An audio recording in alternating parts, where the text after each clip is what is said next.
If I could teach the whole world one thing, it would be the power in trusting your intuition. So much gets led astray because we don't trust our inner knowing and how to access it. And that's the goal here.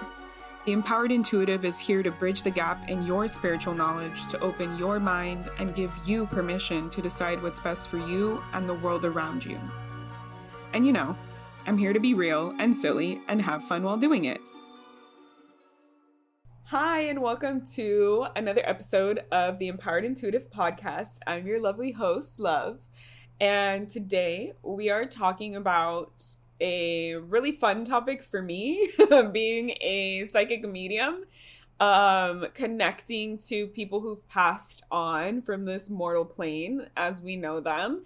I have dealt a lot with death, and I wanted to talk about what happens when you die from my perspective.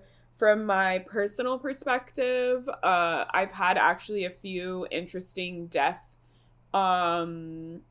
stories or things that have happened to me, especially after being a psychic medium. I've also had clients that I've connected with their past loved ones and cleared out like shadow people and lingering spirits. I've connected to ghosts and things that don't want to move on from this mortal plane. I've connected to pretty much the whole gambit of all these things. And it's such a hot button topic, especially with like religion and humans having the fear of the unknown. So this is, something that people have tried to figure out for a long time, that humans have become like kind of obsessed with, right? And it's actually like, I don't know, I just think it's very interesting how different the common knowledge of heaven and hell and what religion, more popular religions, create in terms of fear is something I have never encountered as a psychic medium, as someone who's connected to people who've even committed suicide or murder.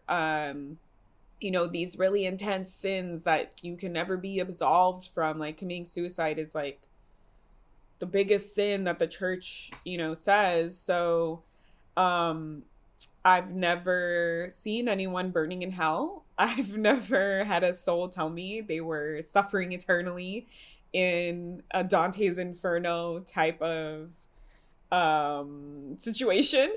But I do think that there are some parts that are interesting and maybe could be interpreted as true. So yeah, I just wanted to get into all of that.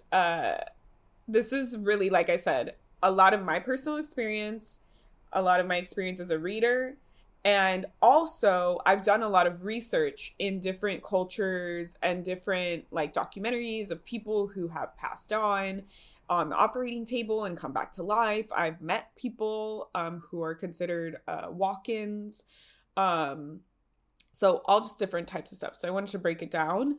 And if you have any other questions that pop up, please leave it in the comments. Go to our social media page, ask, because I do want to start doing like a people can leave questions that they want me to answer.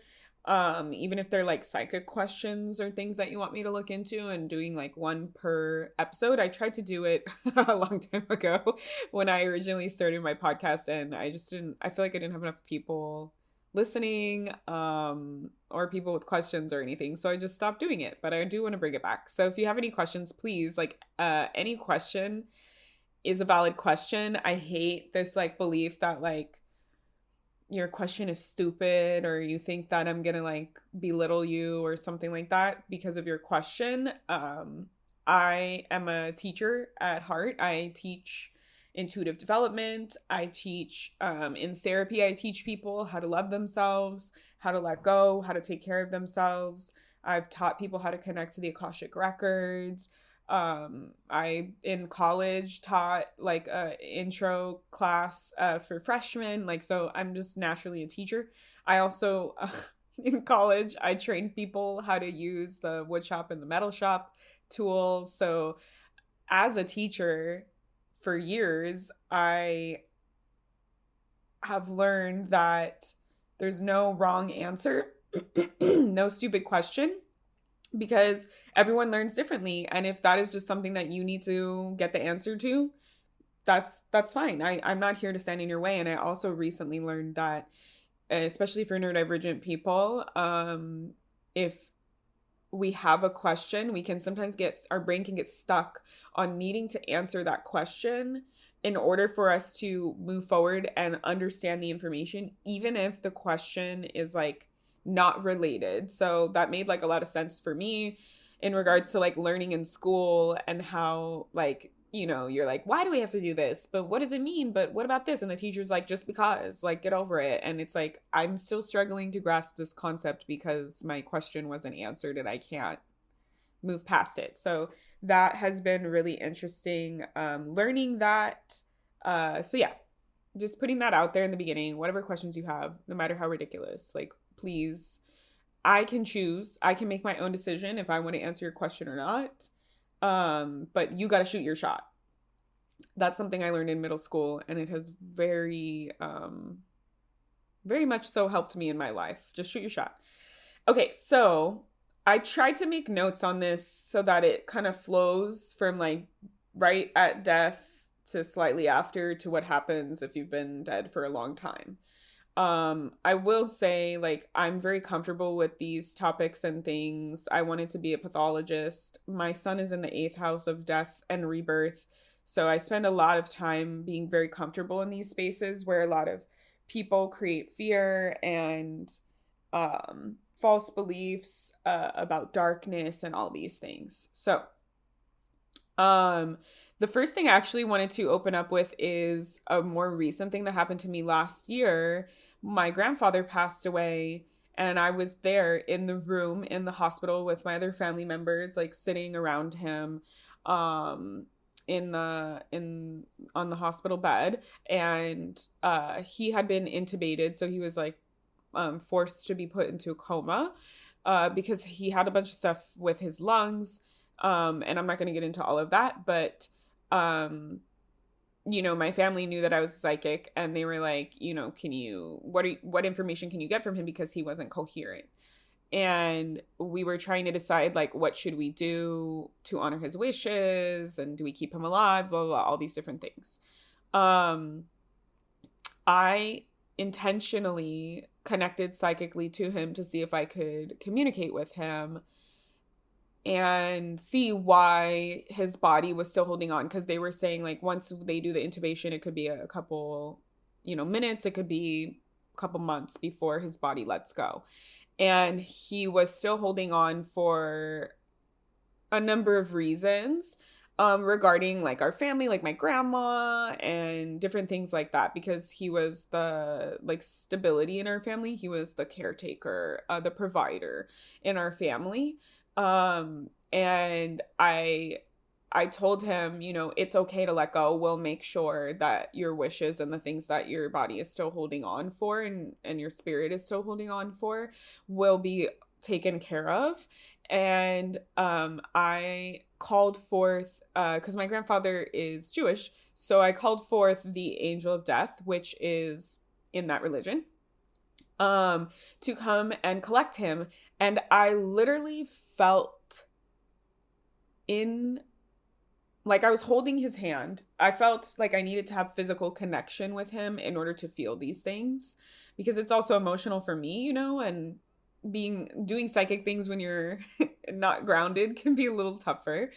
And I invited the angel of death to come and collect him and bring him to his final resting place, because Judaism doesn't believe in hell. It's just Christianity and Catholicism, amongst other religions that have now been created. And I literally felt the angel of death come in, and I could see they were like floating on top of him. And I knew like his family members were also there, which is very common when you die. Either it's like angels or your family members that come and collect you. They help you walk over to the other side. And they kind of like, because it's very disorienting when you pass away, which I'll talk about. It takes like a soul. They say like as a reader, you shouldn't seek to connect psychically with someone who's passed on for at least 2 weeks after they pass, because during that time they're still finding their way, they're still transitioning to the other side, to the fourth dimension, and it can be very jarring and very disorienting for them, depending upon how they died and what they went through, who was there to collect them and who wasn't. And also, it can be very jarring for the person that is wanting to connect with them, like the family member or the loved one that's still here on earth, because you might connect to them, thinking like, I just want to make sure they're okay. Like, can you just tell me that they're okay? And then you connect and they're still trying to figure out where they're going and what they're doing, which I'll explain what happens after you die. And then you get scared because they're like, I don't know where I am, what's going on, like I'm lost. And then your family member that is here on earth is like, oh no, like it was a mistake, my family member passed away and from the wrong reason, or blah, blah. Like no, that's not the case. It's just like it takes our soul a minute to readjust and to reconnect with our higher self and all these other pieces. So I saw the angel of death kind of like come in, and I knew his other family members were there. My biological grandma passed away when I was very young, so there was a lot of people to collect. My grandpa, his sibling, he was the youngest, so he still had his siblings that all passed away and his parents and so on. And I got this. I told him it's okay. It's okay to psychically. I told him it's okay to cross over. You don't need to keep holding on. And literally like 30 seconds after that, he like took a deep breath and then he like flatlined, and I felt this like chill because I was still holding his hand. I felt this chill move through, like psychically I get chills, like it's like I definitely feel like it's an instinctual thing in my like medulla oblongata and my spine, and all the nerves that we have there. I get chills like in the back of my neck a lot, and up my spine. So I got this like chill, and I felt like that's him leaving his body, his soul leaving his body. And so that was really interesting because I had never been fully present with a human when they passed away. I've done it for animals as well. A lot of the animals that I did it for, I wasn't already like, oh, I'm a psychic medium, so I wasn't really tapped in for that. I did it for a lot of our family pets growing up. My mom was like, I can't do it. This is too much for me. I can't be in the room. And I just always had this strong intuitive sense as a kid. I just felt like to leave your pet alone to die with like a veterinarian in their last moments just sounded like the worst fucking thing in the world. Which come to learn now that TikTok exists, I've seen videos of a vet saying like that's like the worst thing you can do is to leave your pet alone because they're like in a strange place with strangers and they just want to be surrounded by their loved ones and their family when they die. So I'm glad that I listened to that because my mom was like, no, we're not going to go in the room. And I was like, could I go in the room? Like, I don't want our cat to just be alone when he dies. Like, what the fuck? So the only pet that I've been like a psychic medium and I've been present for has been my dog Suki, which if you're, I always mess up on video. There you go. If you're watching the video as I awkwardly try and get my arm into the frame, that is her right there. The white dog. She was like my first, like, this is my dog and I'm an adult and I'm responsible for this dog. I live on my own. I was there when she passed away, but I think I was just like too emotional to psychically be in any of that. But I got like 4 signs from spirit that day that she passed away, like reassuring me like you made the right call. This is what needed to happen. She was at the end of her life. Which was very, very, very comforting. I like wrote them in like my notes app so I wouldn't forget them. Um, so yeah, that was very interesting to me having like a firsthand experience. I low key always wanted to have one because I'm weird like that. And in Judaism, there's even a like secret society that, because of our customs, watches over the dead after they've died, but before they're buried. And my cousin is part of that. So I just feel like maybe it's a family trait. But there's a lot of different cultures and customs that believe in being there for the soul when they cross over, and making sure that they cross over to the right place and they don't stay here on this mortal plane. In Judaism, we have a custom, it's called sitting Shiva. And it is more for the person who is still here after their loved one has died.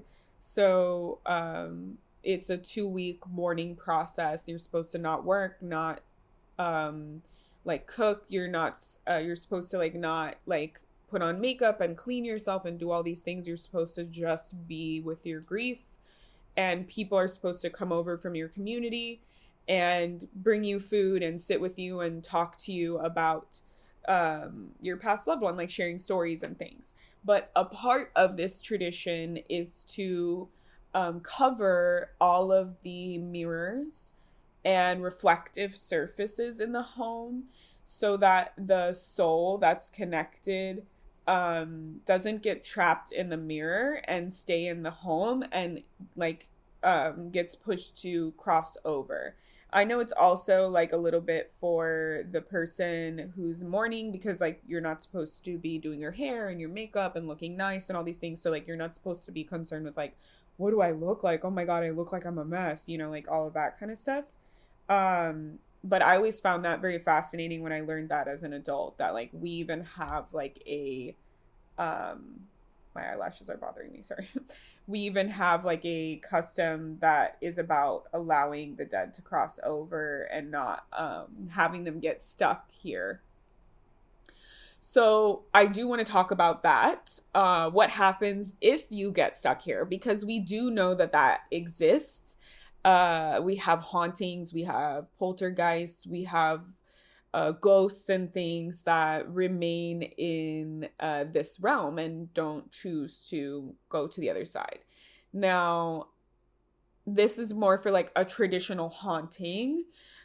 Spirit can still like give you messages or things and they're not like stuck here, right? They can still appear to you and they're not stuck here as a ghost. But there are some places that are haunted by ghosts. When I went to Colorado, there was this bar that like they're like known as like their whole marketing is like, we have a haunted bar. The location that the bar is in used to be a brothel, and I was very interested when we came. I was talking to like the hostess, and I was like, so what can you tell me about this haunting? Because Frankie and I like to go to like haunted places and see what we can feel and all that jazz. So this ghost, they told me she was a sex worker at the brothel, and she, a little bit of a trigger warning, was unalived. She was murdered by one of the story. There's a few stories, but the main story, the main gist of it is that she said something kind of like derogatory, like she kind of just popped off on one of the patrons, and he like pushed her down the stairs because he got mad, because you know, men being men and their egos can't handle anything. And she died because of that. And so she was still in that space, and the second floor was the bar and the first floor was a restaurant, and they had this like back storeroom. And so I was asking the hostess, I was like, hey, I'm a psychic, like I'd love to know more about this, I'm intrigued. And she was saying that, you know, I was asking her like, where do you normally like see or experience this haunting? And she was saying like downstairs in the back like storeroom areas, there's this like vacant little area where when they're closing, they will often see, and they'll like put all the chairs and then they'll be moved when they come back like 5 minutes later and things like, so it's like an active haunting. And so I went to the space there and I was able to communicate with the ghost. And so this is like a common misconception that I feel for spirits that are still here. And I've even seen this with another they're like a couple that are psychic mediums that I interviewed in a very early podcast, the Eckharts, and they became like well known because they were called into this, I think it was like a mill or something like that was being haunted. And some spirits do not want to cross over. Some spirits, the traumatic event that has happened to them or the emotional connection that they have with the space, or like whatever happened in their lifetime, they are not ready to let go. And that's kind of what this woman that I spoke to in spirit, she was like, I don't want to leave here. This is my home. And that's a common thing as to why hauntings get out of hand, is because people anger the spirit and they don't realize like you're now cohabitating with the spirit. Like it's not your house. You don't live here. You and the spirit live here. And the spirit has lived here for longer than you. And for you to just come in and be like, get out. Like, imagine if you were living in your home for like 30 years and someone just opened the door with their own set of keys and they were like, you need to leave. Like, I live here now. Like, that would piss you off, right? You would be like, I live here. What do you mean? Like, this is my home. All my belongings are here. All my things are here. I have memories here. So a lot of the time, like spirits they get pissed and they act out because they feel threatened by the new owners or the new people that are there. They either feel like they're trying to kick them out or they're going to ruin the things that they love about that space. And so it's important, if you do live in a space that is haunted or near something that is haunted, not, and this excludes people, like hauntings for people. Like if a spirit follows you to whatever house that you go to, this is different. And you know, like, so speaking to them and honoring them and acknowledging them, this actually happened in the house that my mom moved into in Idaho.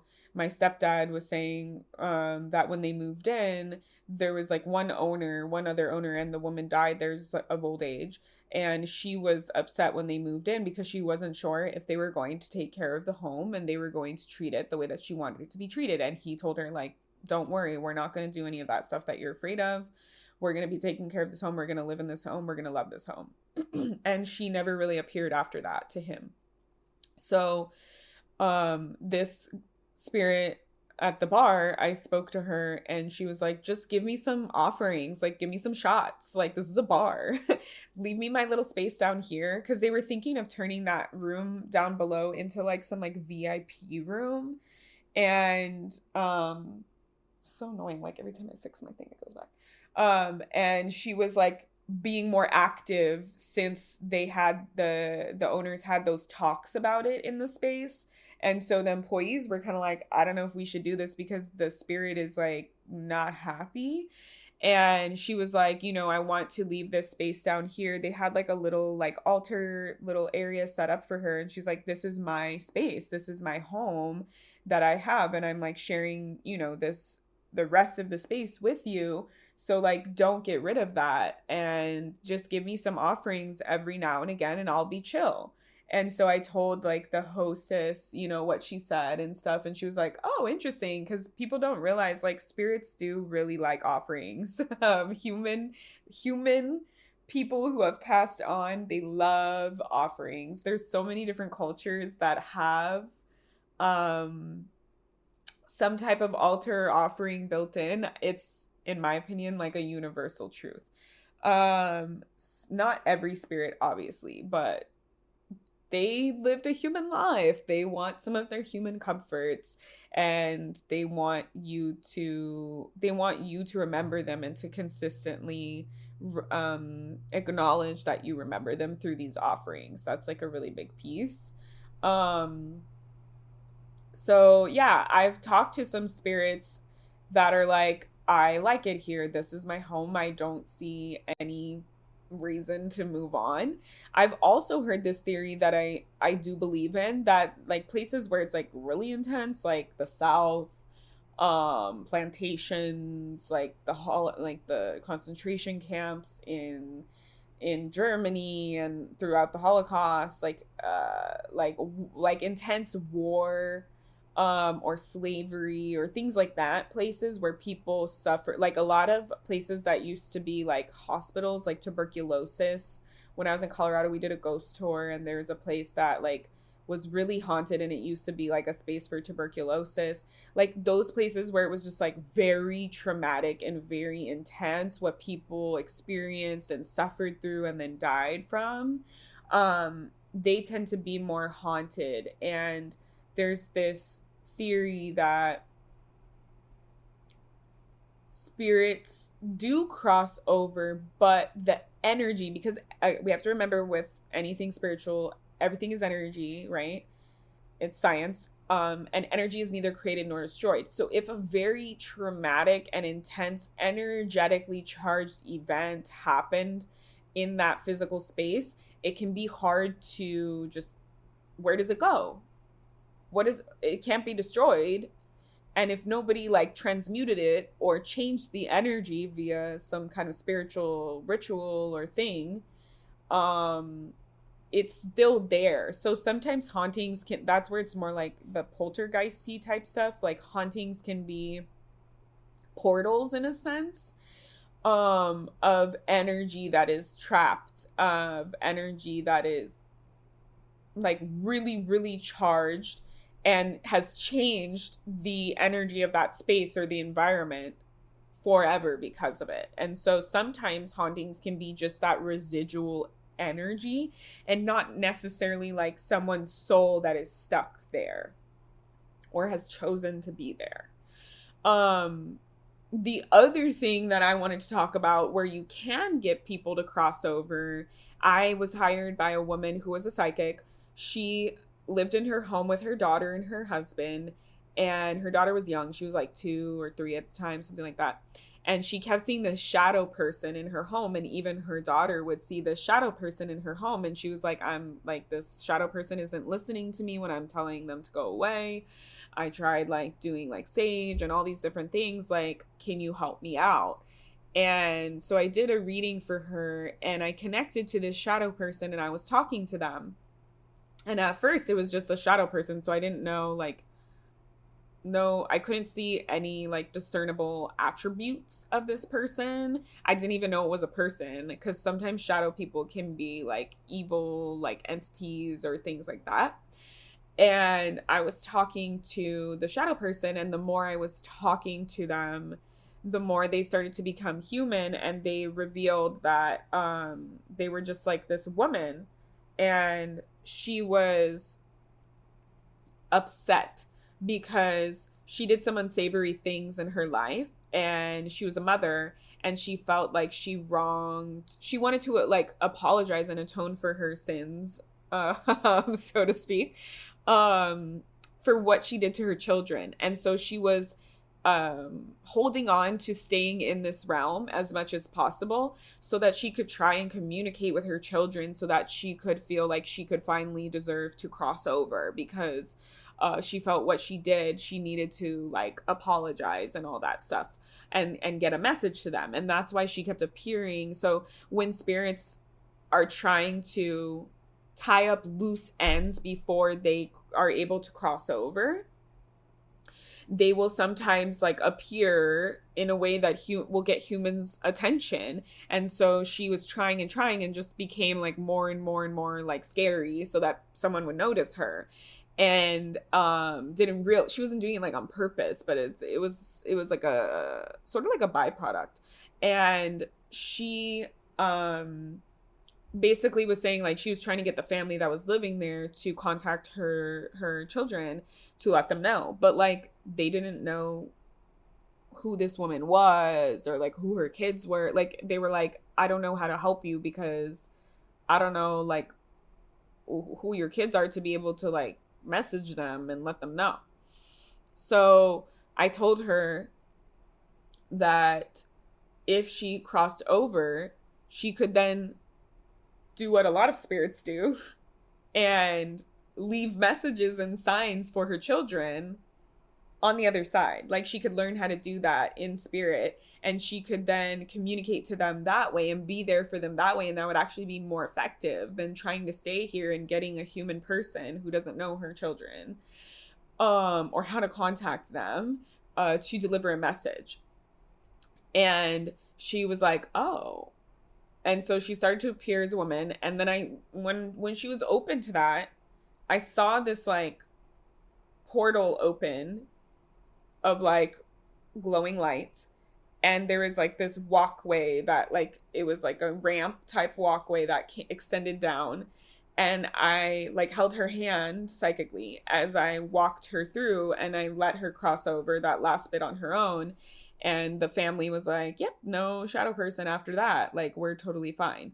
So sometimes that can happen when you die, where your soul has unfinished business that you need to attend to in this realm, and you aren't able to let go of like your mortal like physical form and body.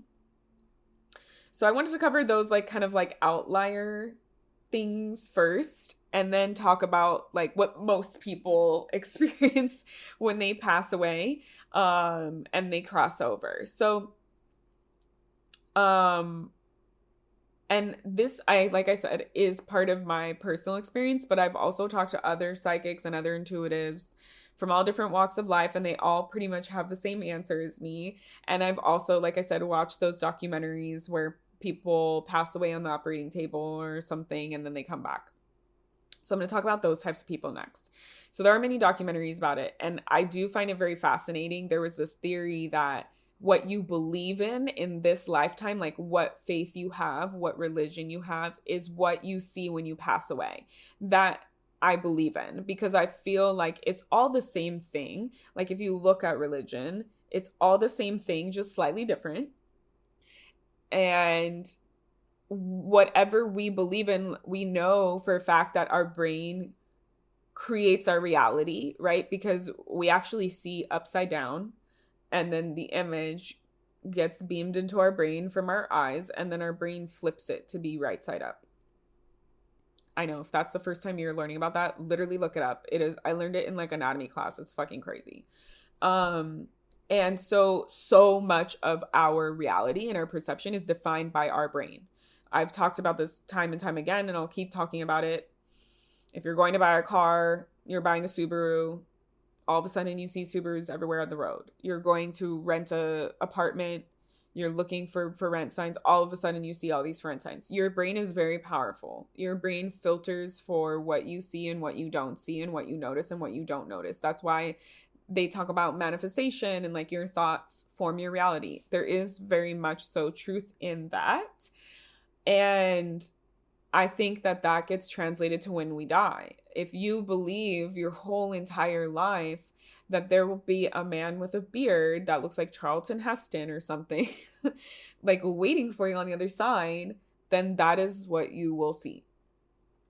Because in these documentaries of people who've passed away for a couple minutes and come back to life, there were people who were atheists and they didn't believe in anything. And when they passed away, they said it was just black and it was nothing. It wasn't good. It wasn't bad. It wasn't evil. It wasn't scary. It wasn't happy. It was just nothingness.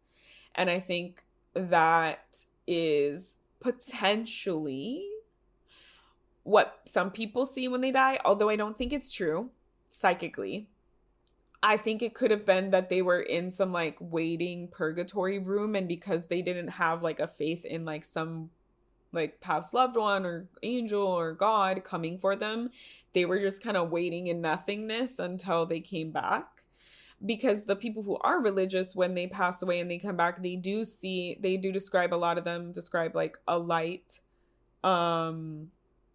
opening up in some kind of portal space. And some people see an angel, some people see their past loved ones.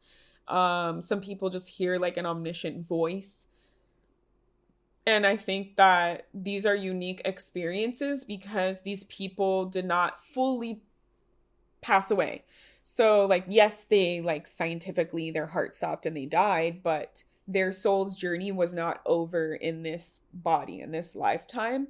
So I think it's interesting that we base a lot of what happens when you die scientifically on those people's accounts, because I do think like I'm providing context and saying that it's probably not all 100% correct, because those people's souls were not meant to die at that moment in time, so they did not see the entirety of their own true death experience, because it was fated that they were supposed to come back to life.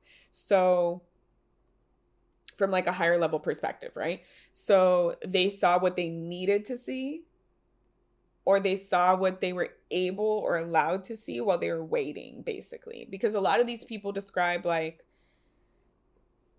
their light or the voice or their past loved ones telling them like to go back into their body. A lot of these people sort of have like a out of body experience too, where they're like floating above their body and they're looking at themselves from like a third person, and so it's like their soul is kind of like lifted out of their body. And I do believe that's what happens when you die, is you kind of like lift out and you see it from like a higher level perspective. But then they get called back in. They hear like you need to go back into your body, and so then they go back into their body. So I did want to talk about that, because I feel like when we do talk about what happens when you die, a lot of the fear of the unknown, people like to go towards the scientific provable things, and people's firsthand accounts who technically have died and then come back feel the most stable to people, because it's like a provable thing. Um, but there's also been some other stories that I find very interesting. So I knew this very talented healer, and she, if you've never heard of this concept, she was a walk-in. So a walk-in is when you die and your soul like crosses over, and then another soul walks into your body comes back to life, but you have a new soul inside of that body, that it has like a new like perspective and outlook and like path. And I find the concept of walk-ins very fascinating. I do think that they are real, and I do think that they are soul contracts. I'm going to give another example that y'all can look up too. So this woman, she said that she believes, because she, as early as she can remember, she's like, my life started at this, I think it was like 4 or like 7, something very young. And she's like, I know for a fact, like I wasn't there from birth till those years. And I walked in at that age when my body died. And she, you know, being an Akashic Records reader and all that, she was able to look into these things. And she said the soul that was born into her body for the first few years of life, she believes was a like trans man. And she's older than me. She was like in her 60s. So she was like, I didn't think that that soul wanted to experience this lifetime of being in a female body, but being a man in that time period that I grew up. And so this accident that happened to her where she died when she was a kid, she believes that her soul made a contract with the original soul that was born into that body, sort of like, I got it from here, I'll take it over for you, and I will walk and live this path in this life. And she has been a very gifted healer since then. Like she has done like things where like she, when she was a kid, she would put her hand over plants and they would come back to life, like that kind of healing. And I think that that is a very real thing. It kind of is similar to like a changeling, if you've heard of a changeling in the Fae lore. I do have a friend that I think is a changeling as well. That's basically it's considered folklore, but I think it's true. That when you're born, the Fae switch you out with a Fae child, or like the soul. I don't know that part too much, if it's like the exact body just gets swapped or the soul gets swapped. But my friend, she was basically raised by the Fae. Her parents were like very absent in her life, and she just spent all of her time outside in nature in the forest, like learning from them. And she just has like the craziest, she's very gifted, very talented psychically, energetically, musically, like all these things. She's very connected to the Fae, and we figured this out, and I did an Akashic Records reading for her, and like I was channeling like stuff where she was like, is it true, like am I a Fae? And there are these moments from her childhood that I was channeling that she was like, oh my god, I totally forgot about this, I can't believe, like this is crazy, like she was like screaming, she was like, oh my god, like in the reading. um and she's always had this belief that she's different and she's not human and all that kind of stuff. And I reminded her of like this memory when she was a kid where she'd look in the mirror and like try and like peel her face back because she was like, this isn't me, this isn't my skin. So, and she has like, we worked together in this store, in the spiritual store in LA, and I swear to God, like people, a random person would walk off the street. She was working at the front desk. Just walk off the street, walk straight up to the front desk, and tell her some like crazy psychic message that was related to whatever she was going through in her life, and then just walk out. And she would just be like it happened multiple times. Yeah. So that's another weird thing about death and souls and stuff. A little tangent. So the other one that I want to talk about it for a walk-in is this. You can actually look this up because this guy, he wrote a book about it. He got into a coma, and I'm now realizing I don't remember his name, and I can't tell you the book title either. I'm going to have to put this in like the notes of the episode for you guys because I can't remember it, because I listened to it on a podcast. And I have in human design, I have all passive arrows, so my brain is more big picture than details. So I apologize for not knowing all the details. But basically, this guy, he was in a coma for many years in, I think it was like the 1800s or late 1800s. And when he was in this coma, he experienced all of these things that when he came out of the coma and back into his human body, he wrote down in a journal. And he didn't want to publish it as a book, but when he passed away, his children published it as a book, so you could read it. He traveled to the future. He was a walk-in in someone else's body who died in the future, like even before time now. Like I think it's like the 2200s, like 2200 something, if I remember correctly, because I'm not a detail-oriented person. And he described, basically, he woke up in this like futuristic hospital place, and the person's body that he walked into was laying on the table, and their best friend was there. And then he woke up and he was like, what? And the best friend was like, you're not my best friend. Like, who are you? Like, they knew this is a different person. This is not the same person that I knew. Like, why are you in my friend's body? And so he spent a stint of time in that person's body, living in the future, which I think is totally cool. It says that we did have another world war where a lot of people were wiped out, which I think is coming soon. And after that, the people that survived were very spiritual. And so this whole society was very spiritual. They believed in all the spiritual things, and the spiritual people were like the leaders of this society. They had like billboards and all that stuff. So he was describing like technology that exists now that didn't exist when he was alive, which is definitely a tell for like, well, okay, he definitely traveled to the future, and he's like telling the truth of this. And it was really cool because the society, you like work for like 10 years of your life as being productive part of society, a member of society. And then you just make enough money from that. And then you just get to do whatever you want to do for the rest of your life. Sounds like amazing, but we did have to go through, they said we had to go through some war first because of that. So, that's like another example of like, when you die, something else could happen to you. I just find that kind of stuff fascinating. I think it's like at least tangentially related to what we're talking about. So what happens when you normally die? When you're not all these other scenarios and cases? Like I said, it takes some time for your soul to adjust. So depending upon the person and the circumstances for how they died, like was it accidental? Was it traumatic? Was it like they've been prepping because they had cancer for whatever, type of thing? Your soul will take some time to fully cross over.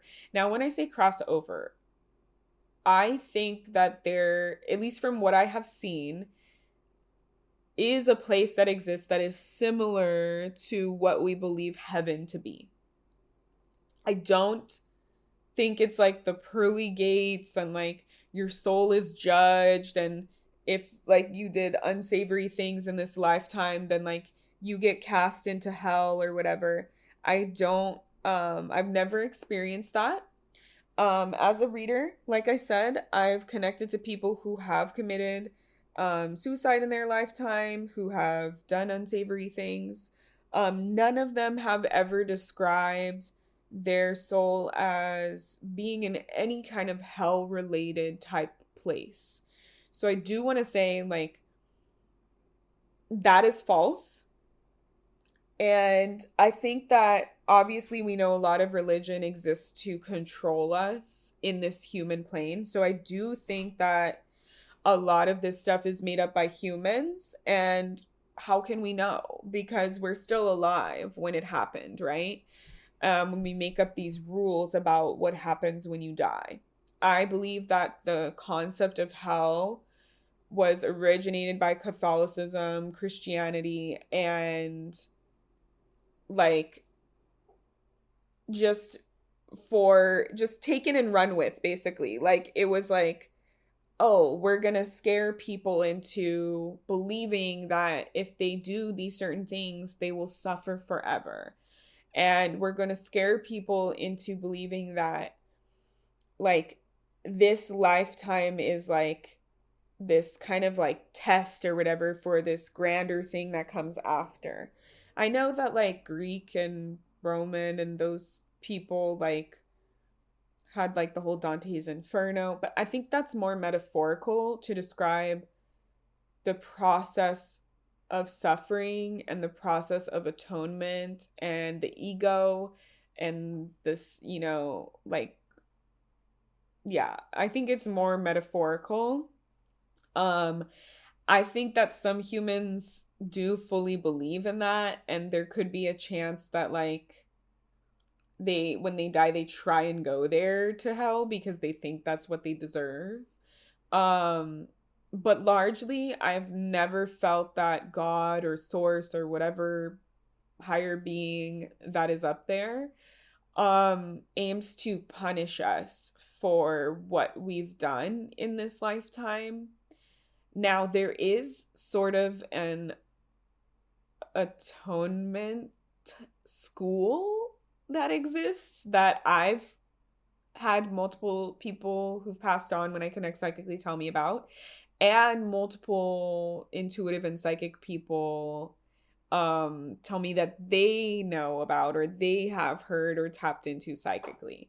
So there is a process that people have to go through when they die, depending upon how they died and what they did in their lifetime. So the person that I connected to in spirit that committed suicide, it was their son who like wanted to connect, and the guy who died, he was like an absentee father, and so he just wanted to have some closure about his father.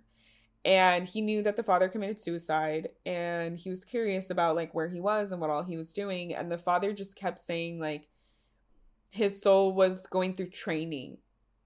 He kept showing me that he had like a lot of work to do before he could re-enter the normal flow of what happens when you die and even be reborn.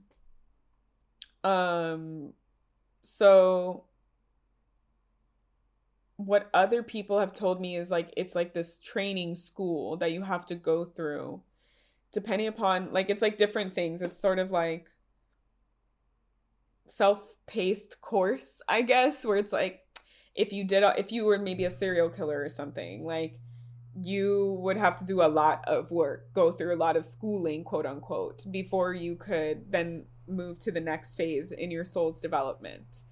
And I think like if maybe you were supposed to, I don't know, like learn some lesson or achieve some goal or something in your lifetime and you didn't, like you like ran away from it or you avoided it, you will still have like some kind of like schooling, but it won't be like as long or as intense as those people that maybe like did like really bad things in their lifetime. So I feel like it's something like that where it's like a spectrum of how much you have to work through and move through based on what your life choices and decisions and life path were in that lifetime that you were in. And I'm a firm believer of like before you're born, your soul makes contracts, makes agreements with various people and energies and all that for what you are meant to learn and grow and experience in this lifetime. I think like I'm a firm believer of if your soul chooses to have a human life, it's because you truly are here to learn and grow, because it's one of the harder lifetimes that you can have is being human.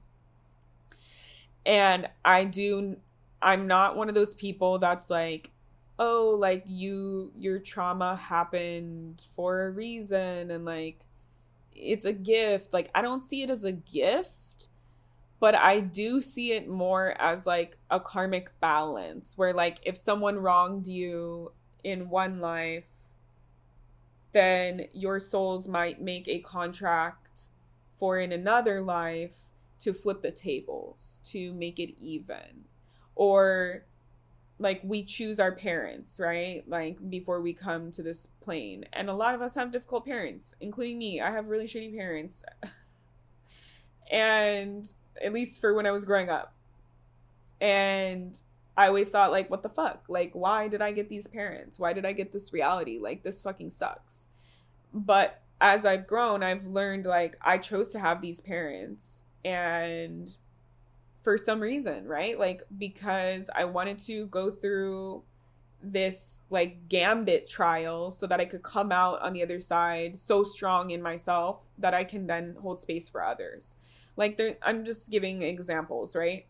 It's not so cut and dry for every single person because we still have free will. We still have people that like they just decided to do some shitty stuff and it wasn't contracted for you to experience this intense trauma or this pain or abuse or whatever. It's just someone avoiding their own path and their own healing and avoiding humanity and acting out and causing unnecessary violence towards other people. And that's why I was saying like then you have in the next lifetime you probably make that soul contract to balance that scale. So I do think it's a little more ambiguous and not as cut and dry as maybe some of like the new age spiritual people talk about it in terms like, well, you were gifted like sexual abuse because you needed to. No, I don't think that's the case. And just because you make a contract with someone, it doesn't necessarily mean it's going to happen this exact way. There's probably multiple different ways that these things can play out. Like I think my mother and I have a contract and I'm going to be doing some past life stuff because I recently in a bodywork session with I did a trade with Karen.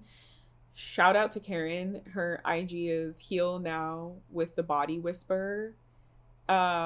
She's amazing. And I saw this vision of my mom and I in a past life as like sisters or like best friends or something.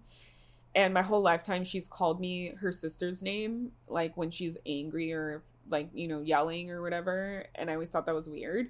So I think that there's some karmic contract between us two. Now, do I think that... So, how do I describe this? The contract happens before we're born. Before we come into this realm. And it's made on a soul higher level, like a soul level, a higher self level. So when we come into this lifetime, we don't remember it. Some of us do. There are really crazy accounts. There's like this kid in India who remembered his past life, and he lived in like two villages over, and he like went to the village. It's like in a documentary, and like knew everyone's name and the family. Like, it was crazy. So there are some people that they are more connected, more open, especially when you're a kid. Like, I have a friend who, she would talk about like living in France when she was a kid, and her parents were like, how do you even know that like France exists? Like, what?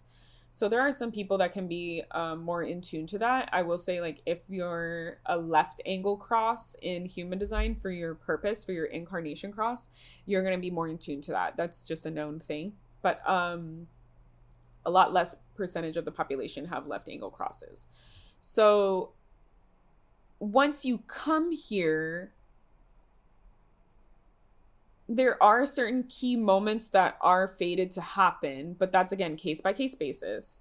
And then you, because you don't remember on either part of the person in the contract, you can still bungle it up. Like, you can still have free will and choose to avoid the healing or the contract or the thing that was supposed to happen. And I think, like, for parents, obviously the main part of the contract is like, duh, I gave birth to you. So I do feel like a big part of the contract was fulfilled between my mom and I, but I do feel like there are parts that, like,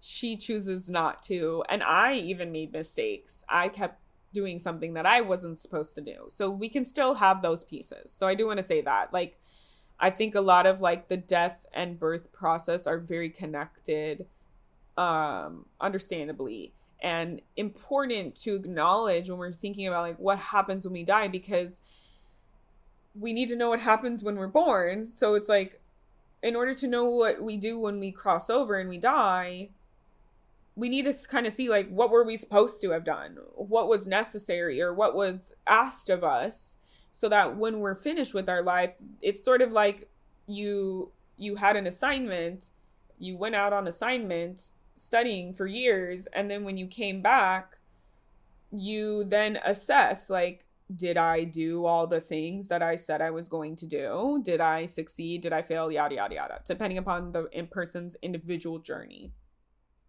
So I think that that's really important to note, that like some souls, they then regroup and then they're like, oh, I didn't, I should have done that. And I need to go. And then that's why you go through that like school training thing where you're learning or understanding or atoning for the mistakes or wrongdoings or missed opportunities or fears or different stuff. You have to kind of catch up in a sense. Now, I don't think that this school ends or fixes the cycle that maybe you missed in this lifetime, because I've seen that as a past life reader and past life channeler, that our soul will work through things over multiple lifetimes. We can carry wounds or fears or dreams or abilities or different things that like there's this is getting very meta. So there's like things that you're supposed to do on a soul level for like your human life, and then there's things that you're supposed to do on a soul level like for your soul's growth. And so there can be like obviously a mix of all those things when you're in this human lifetime. Like for me, being a psychic, I have been psychic in other lifetimes. I have had abilities in other lifetimes. I have been a leader in spiritual community in other lifetimes. Not every lifetime, but other lifetimes. So that to me indicates like that is a bigger soul mission and purpose that I am here to do across many lifetimes.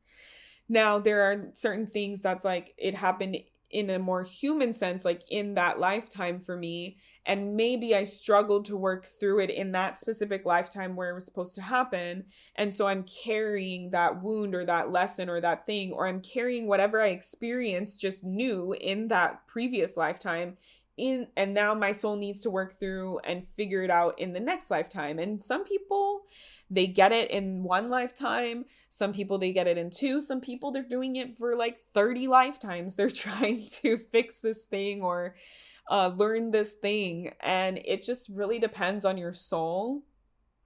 And its personality, its stubbornness, its fear, all those things, and then how much of it like you remember when you come into this lifetime, and then compounding that with the circumstances that you experience in this lifetime that either make it easier or harder, right? Like you could be, your soul could choose to be born into a rich family where you have a bunch of money and you don't need to worry about like scarcity and struggling. And so you can just like, boom, skyrocket into your goals, or go and do all the healing that you want to because you have unlimited money.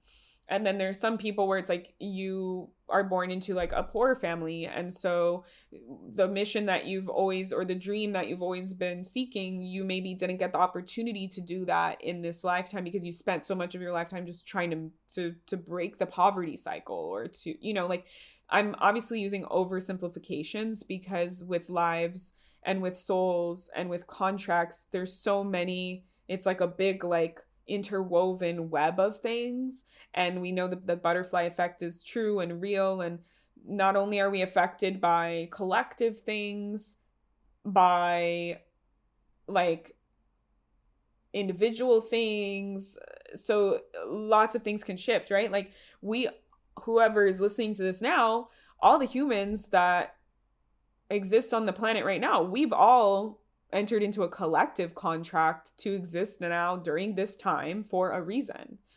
We might not all be privy to that reason, but we've all decided to exist in 2025 so that we could whatever, for some reason, right? Like we've all chosen to exist in a time where capitalism and fascism and Trump as president and all these things are going on. So there is like that like larger soul collective even mission that we can be a part of. And that's where sometimes things can happen to us that feel random or like out of the blue, and it could be because you're fulfilling a contract on behalf of someone else's soul or on a collective level.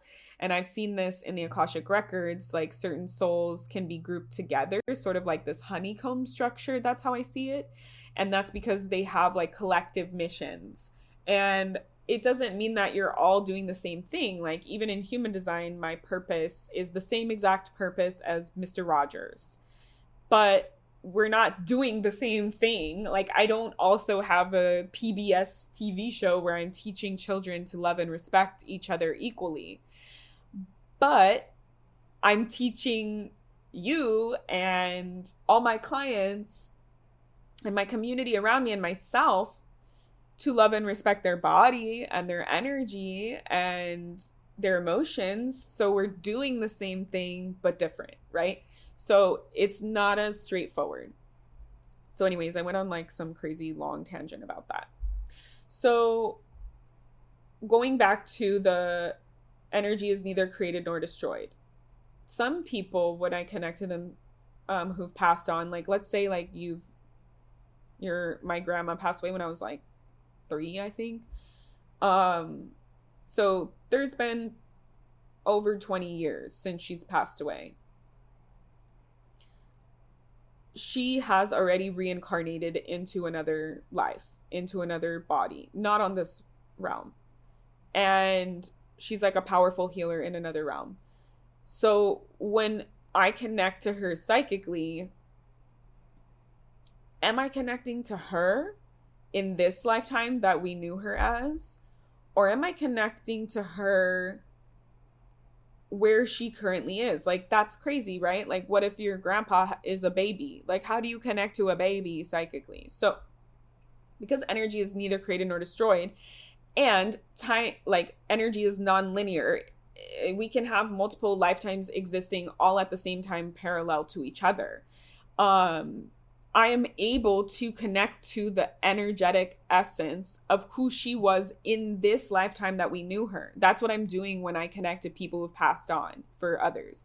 I'm connecting to the energy of their soul from this lifetime as you knew them, because that still exists at the same time as the new life that they're in or the other place where they are or whatever. So we have the ability to access that because it's non-linear. Even though our humans, we create time as linear and our brains are very linear.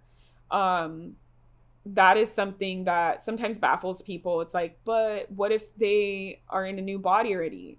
You could still connect to them when they're in a new body, even if you know who that new body is in this lifetime.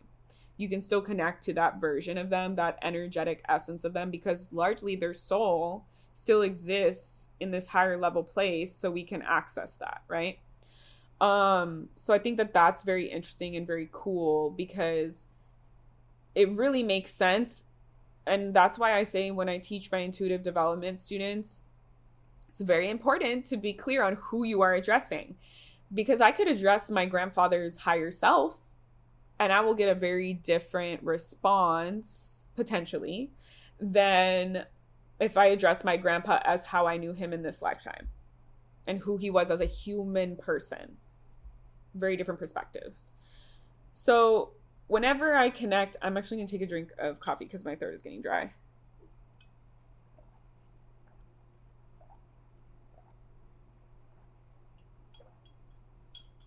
So whenever I connect to, oops, I dropped something.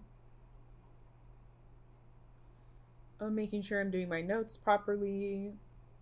Yep, we're on the last two. Okay. Actually, no, we're just on the last one because I skipped to that last piece and I just told y'all that. So probably the moment you've all been waiting for. Whenever I connect to people who've passed on, it feels like they come from some heaven-like place. I see it a lot of the time, not every time, as like this giant backyard party where your past loved one is hanging out with their friends and family. And when I call out to them to connect them to the person that I'm reading for,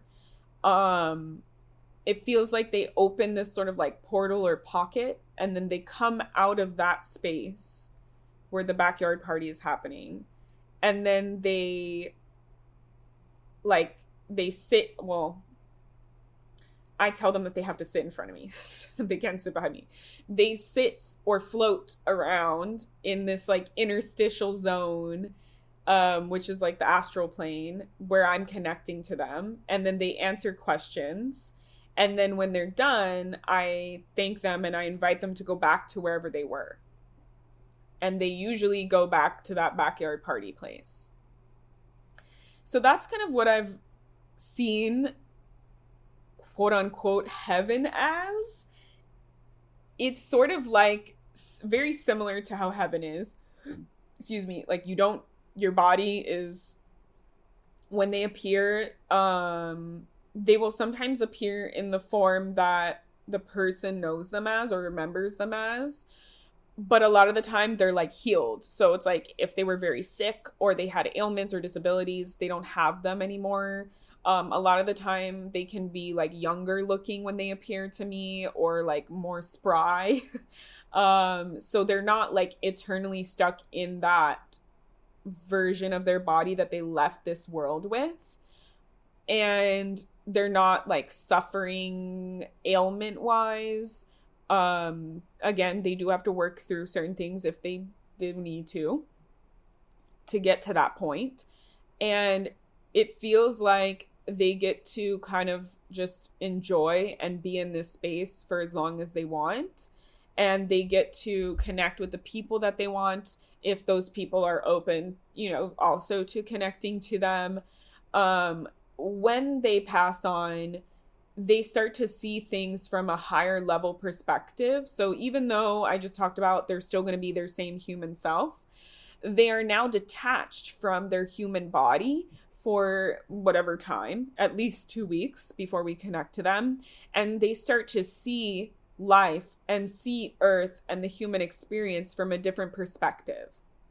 And that's why we get the concept of exalted ancestors or healed ancestors. They're still like available for us to connect to, but they've done so much healing and work that they don't see things from this like limited human perspective. The way I see it when working with spirit, as humans, we're sort of like a horse with blinders on. Like we can't see all of it. And when we connect to spirit, they can see all of it.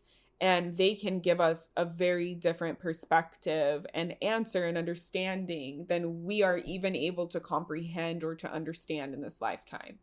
And I will say, like, obviously, if you're like more intuitive or psychic, like, you can have different, like, I'm able to see that and know that, you know, I'm able to see more than others can, or to connect to and tap into more than others can. So when they're crossed over, they like a lot of the time people will connect and be like, you know, are they going to forgive me for how I treated them? Or I feel really guilty because I wasn't there in their last moments. Or like, are they still mad at so and so and all this? And a lot of the time they like don't give a shit anymore. They're like, no, dude, like I'm not going to hold this petty grudge that like I spent 30 years of my life holding, because now that I've crossed over and I've done my little schooling and I've seen, it's totally not worth it. And like, it's not even like something that matters in the grand scheme of things. So they definitely do have access to a different mindset or perspective. And a lot of the time they will apologize for things straight out the gate because they have learned and seen. But there have been some people where when I connect to them in spirit and they're still a little pissed at certain people, I think that that depends on a person's like personality, like if they're more stubborn. Or I've even had people where their religion still seeps through. Like I've connected to someone wanted me to connect to their grandparents, and they said like I don't know if they'll show up because my grandparents were like really religious. And it was really funny because the grandma and the grandpa showed up, but the grandma did not want to talk to me because she religiously doesn't believe in psychics, right? Because of the fear that religion creates around this.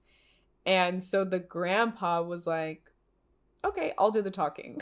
And the grandma just kind of like sat there in the background and didn't really contribute too much because she was like, I don't do this. I don't trust this. And the grandpa was like, I'll ask her and then I'll share, or like I'll just share based off of what I know. I'll speak on behalf of both of us.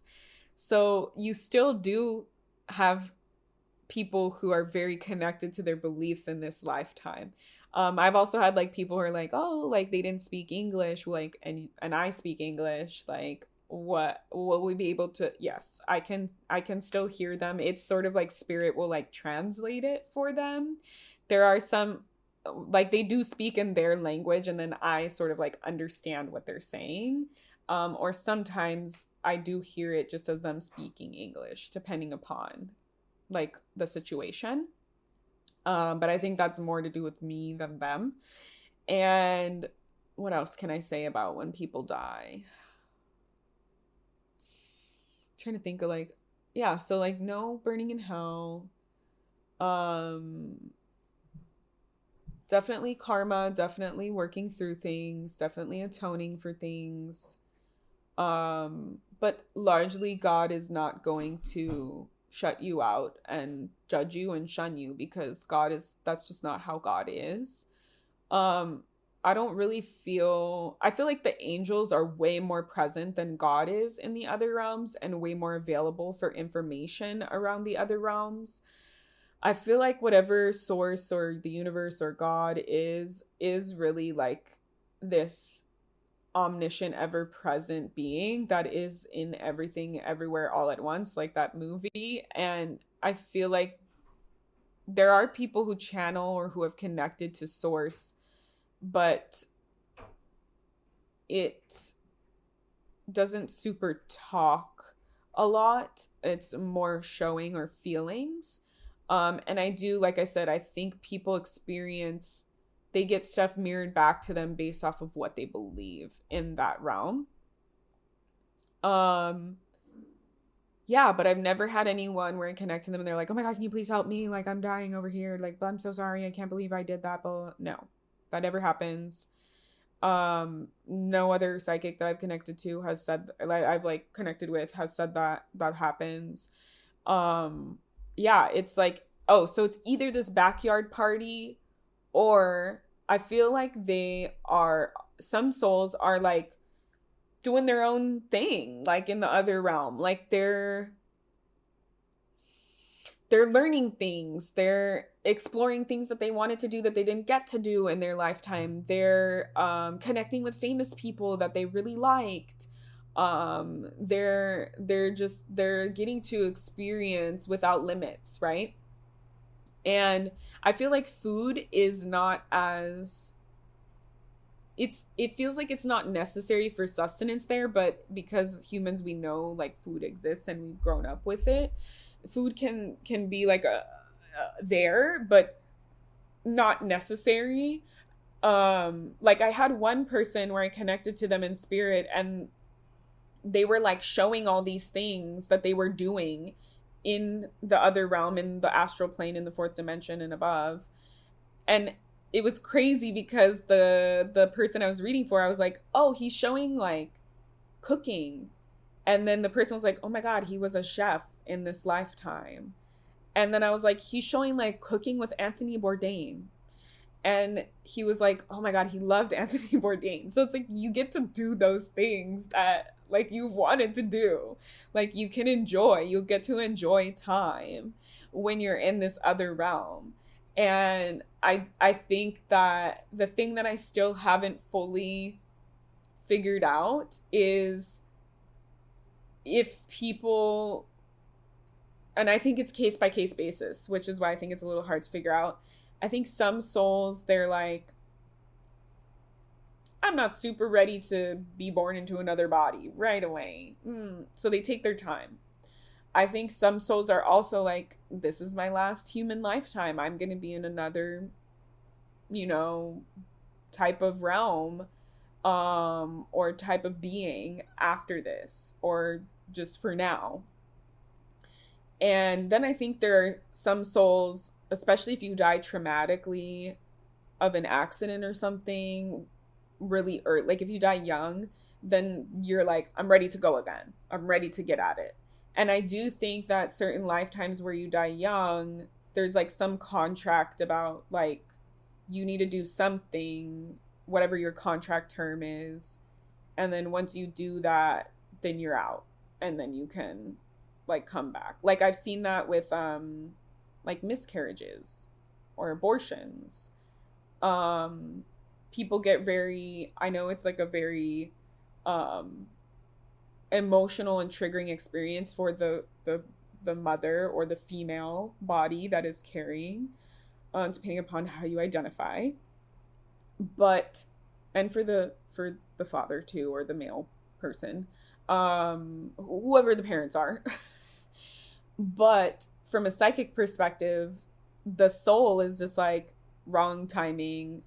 But I've always seen and I'm able to connect to like babies that haven't come in yet, because like I said, we all create these contracts before we come. So it's like if you're meant to have a child, like before you came, you made that contract, right? Because you're born with all of your eggs, so like that person's already there within you,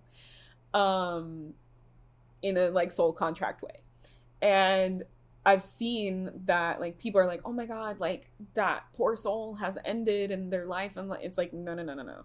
Like if that soul wasn't meant to come during that time for whatever those circumstances are, or you were not ready for that soul, but they have already created that contract that they will be your kid, they will come again.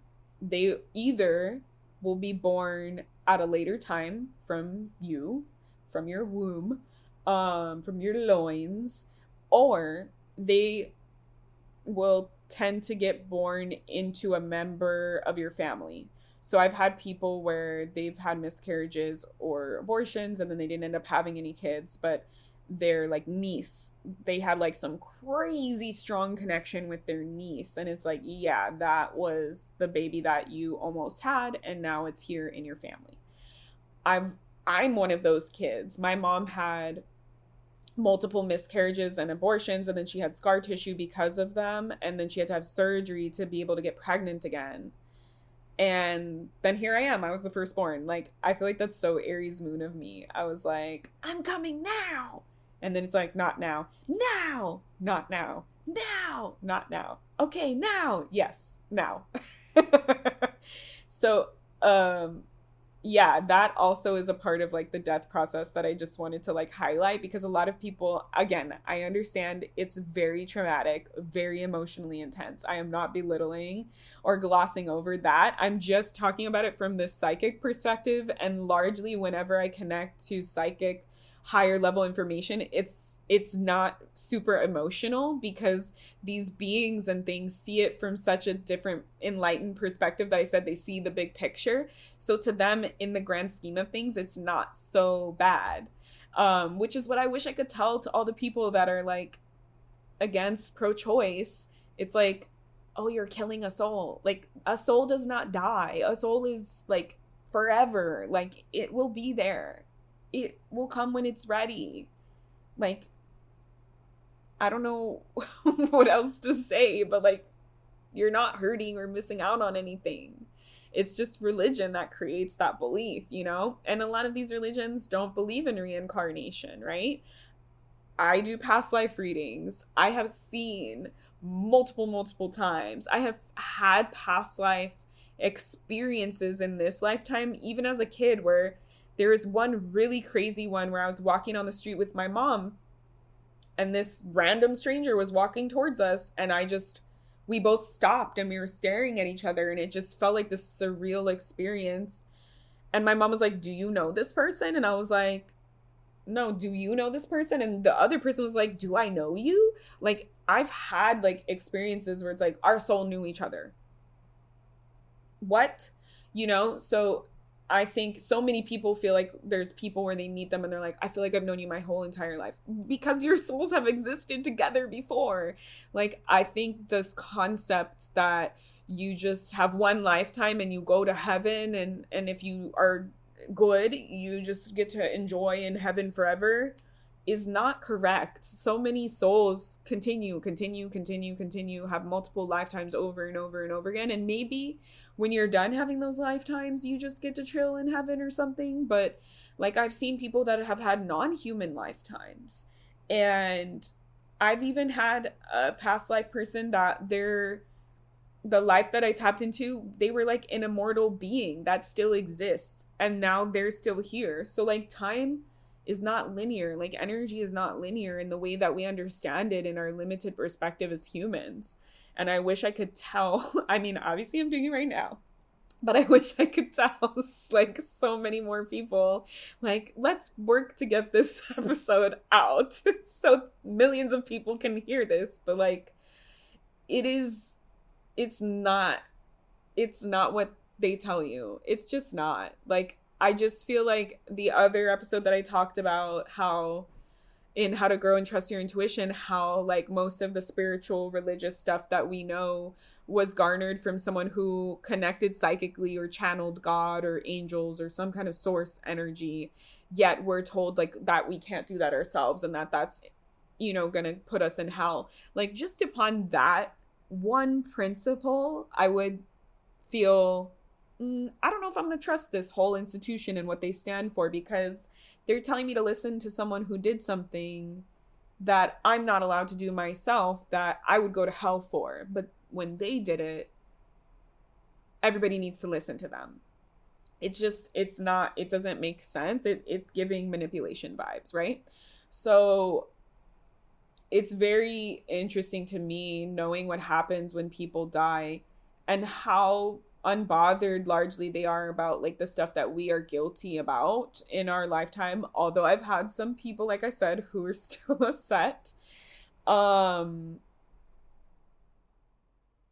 They slowly start to, like, I had a client who, her father, she was the firstborn, and her father wanted a man to be the firstborn, and he treated her like garbage, and her younger brother gave him everything. And she asked, like, why did you treat me like this in my lifetime? And when they describe it, it's like the dad knew what he did was wrong, and he knew that he hurt his daughter throughout her lifetime.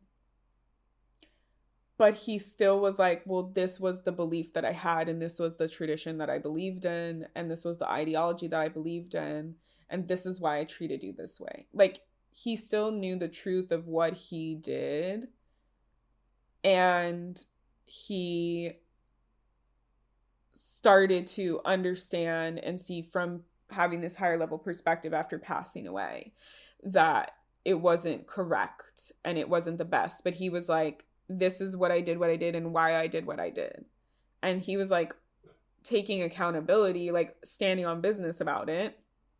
But at the same time, he was able to be like, yeah, I know that it hurt you, you know? So some people, it takes a little bit to admit it. And some people like still really fully believe in whatever it is that they believed in when they died or when they were alive. So it is very case by case. Bless you. My partner just sneezed. Um, but yeah, it's very, very interesting. Like I said, a lot of people, they cross over. There's like family members there, and they kind of like greet you because, like I said, it's very disorienting. So you're like, what is going on? And then it's like, there's your body. I'm here for you. Take my hand, let's go. And you already know these people and you trust these people, so that's where they show up for you. And they're also excited to see you again. So that happens. Sometimes it's an angel. Sometimes an angel's like, hey, we got to cross over. Trust me, everything will be okay. Or some kind of like light being thing. I've never seen or heard of like God showing up and collecting someone. I don't know if that's like a spirit is saying it's not really a thing. Um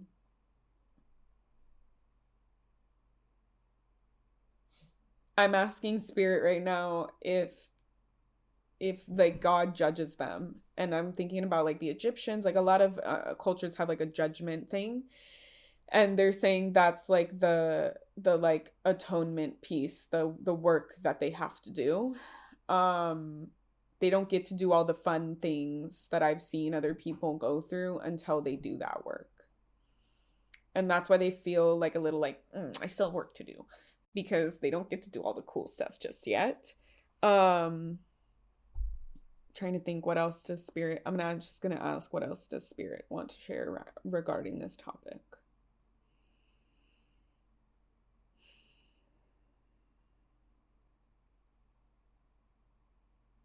They're saying don't be afraid. My spirit guides are really cheeky. They're they're using the mummy ride in Universal Studios Hollywood. Death is only the beginning. He says that in the mummy ride. Um they're showing this giant painted mosaic type thing. They use the word mosaic because it's like you put pieces at a time. So they're just showing this really beautiful like tapestry that just gets added to as time goes on. And that's sort of like the process of your different lifetimes. It's completing a timeline is what they said, a story. Um Timeline is to show it's more than just a story. It's they're trying to explain these concepts in ways that I'll understand it. Your soul's journey. Um they're saying it's overarching and expansive, and it's too much for one to know. It would be too much if we just knew it all. For a lot of humans, they wouldn't know how to take it. They also wouldn't know what to do if they were showed that their religion was wrong. They're just showing people going crazy, like running in the streets and stuff, seeing red. Um, they're saying it doesn't make sense to them. They need something to cling to because they can't cling to themselves. And Spirit is saying they're okay with that. They're just kind of exhausted with all the fear and the lies. but they know that this realm is a playground for all of those pieces. Yin and yang, darkness and light. There needs to be balance of energies. Balance not meaning 50-50, they're saying, but just there needs to exist an opposite for something. And they're saying we lean too much into the opposite. We lean too much into the bad stuff. But they don't really use those terms. I'm just using those terms. They don't see things as like good and bad. They're like, no, we do, but like they don't like to use those terms. They're saying it dilutes it too much, the meaning of the thing. They're just like, it's just, as a human, you have to go through these things and you have to experience these things, and that's just how it is in this realm.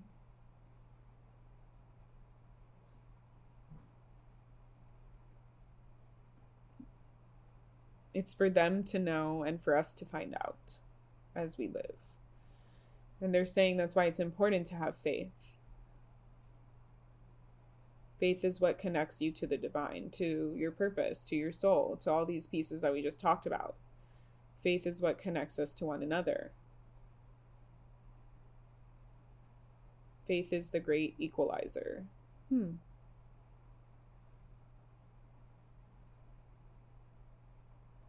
They're showing this reality where everyone has faith in something higher level in humanity, and it brings us together as opposed to tearing us apart. And it's really beautiful. It's led by indigenous people. I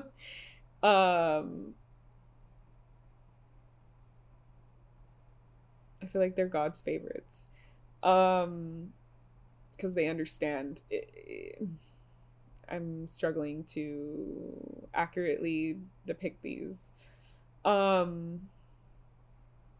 They're showing this big gathering of many different types of people, and this like stick type ritual item. It's made from wood and it has like beads and other things on it, and this elder is putting it down. It's cool. Each tribe or type of people is like a piece of a pie chart, and their people are all coming together, and this elder is putting it in the center. The stick is like in the center of everyone, and everyone's like bowing down. There's no speaking because everyone is equal. I think they're talking about something in the past because they said those were the days. I do know that at least American like native people had like summits with different tribes and things for peace. I've been to in Colorado, there's like this plain where they would meet, and the energy was just magnificent there. My moon sign also runs through Colorado, so that's why I'm talking about it a lot.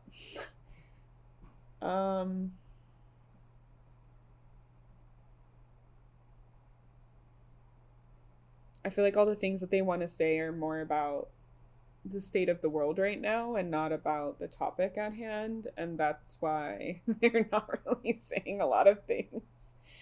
I feel like they're sort of like, we don't need to worry too much about what happens when you die because it'll be fine. Everything is fine. Like, this isn't what you should be concerned about. That's not A1, like, number one information that we need to know. They're saying I did a pretty good job describing and talking about all the things. They're showing the Egyptians again. They're showing gold. Afterlife, resting place. There's more to be said on that. And we're not honoring the dead properly. More reverence.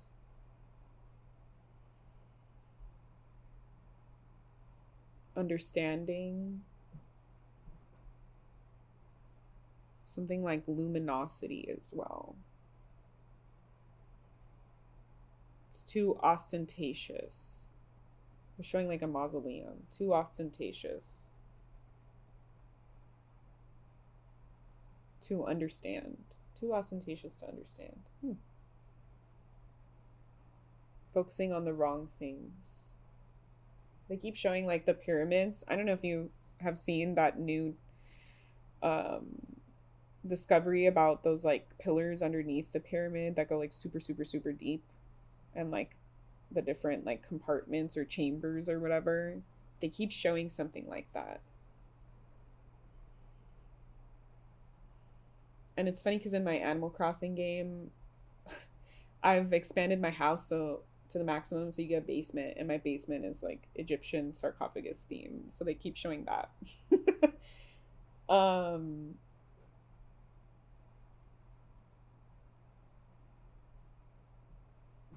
They're saying if I ask the Egyptian deities, I'll get a different answer.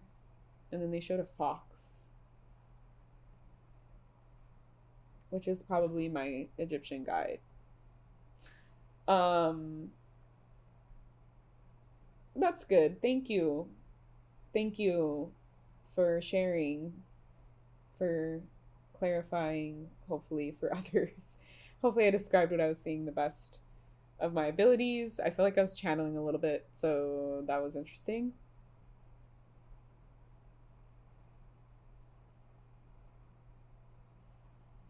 Okay. I was saying goodbye to them, and they were like bowing like super extra. Um Very interesting. I low key feel like Spirit was just like, it's not a big deal. Like, don't worry about it. You'll be fine. Um, and a lot of what I said, they're showing like a bell, like it rings true. So let it sit for you. Figure it out. Use your discernment. If you don't like something that I said, that's okay. I'm not here to tell you what to believe. I'm here to share what I believe and what I've experienced and what Spirit can share, and hopefully make your life easier or give you some food for thought. I know our ego, when we hear new information, especially because this is tied to religious stuff, our brain might be like, I reject this 100%. No, I don't believe in this. So don't pressure yourself. Let it sink in. See if it feels true in your body, despite what your brain and your programming from religion have told you. Because the initial might just be like, I reject. But as you sit on it over time, you might be like, maybe I believe in this. Maybe I'm open to this. I did like spiritual lifestyle coaching for this guy who didn't believe in any of that stuff, and then he saw a spirit, and he was like, my whole life has changed. What do I do with this? And so I did like a couple of sessions with him, talking to him about the afterlife and spirit and all my experiences, to help him figure out like how he wanted to integrate that into his own beliefs and his own spiritual path. So just know, like, belief is the hardest thing to change. And if you're finding resistance to this, that's okay. There's no pressure for you to believe what I believe. And just know, like, your ego might be like very triggered because you've built a lot of, like, if you grew up your whole entire life thinking that you're going to go to heaven if you're a good person and you just can't sin, and then I'm telling you like that doesn't exist, like that can be a really big shock. So, you know, take with it what you will. And if this is giving you freedom because you're like, oh my God, yes, I knew it. Like, I knew this other thing wasn't correct. I had weird vibes about it. Great. Trust what you feel should be trusted. And again, if you have any questions, let me know. I always love talking about all of this stuff. So, yeah. See you next time. Bye. Thank you for listening to your intuition and listening to the Empowered Intuitive podcast. I would absolutely love, love, love it if you could leave a review on Spotify, Google, or Apple Podcasts, subscribe or follow the pod wherever you stream, and legit just tell all your spiritual baddie friends and fam about us. You can follow The Empowered Intuitive Pod on IG at The Empowered Intuitive Pod. For updates and fun memes, follow our host Love on IG and TikTok at Love Sakratoff. That's LOVESACHARTOFF. Or head to their website to subscribe to their newsletter, book a session, or attend an upcoming event with them at lovesakratoff.com. And remember, trust your intuition.